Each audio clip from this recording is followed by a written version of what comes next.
The reality is that the world is changing, and so is the way that we negotiate.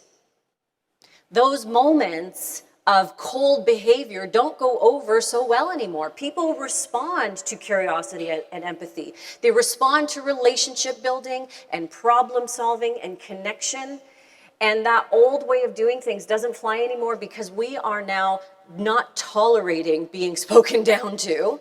We live in a more inclusive world. It might be getting there a lot slower, but because of this world that we're living in, this changing world, we have access to information at our fingertips. There are digital footprints everywhere. So now there is no opportunity for people with privilege to be able to just say things without consequence. There's no opportunity for one group to dominate the conversation anymore.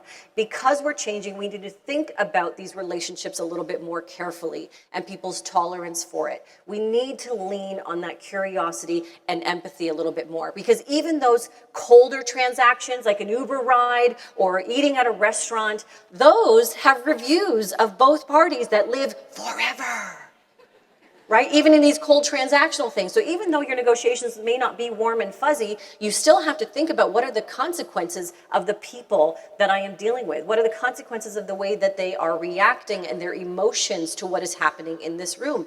That is the world that we are living in now. So that old way of doing things, that cold behavior that I experienced and that I was emulating in that moment that didn't turn out so well for me, that is not the default anymore.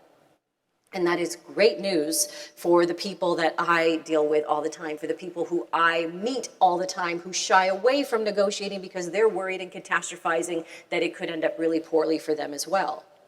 And I have the opportunity to tell them that likability matters, that this cold thing doesn't have to be that way anymore.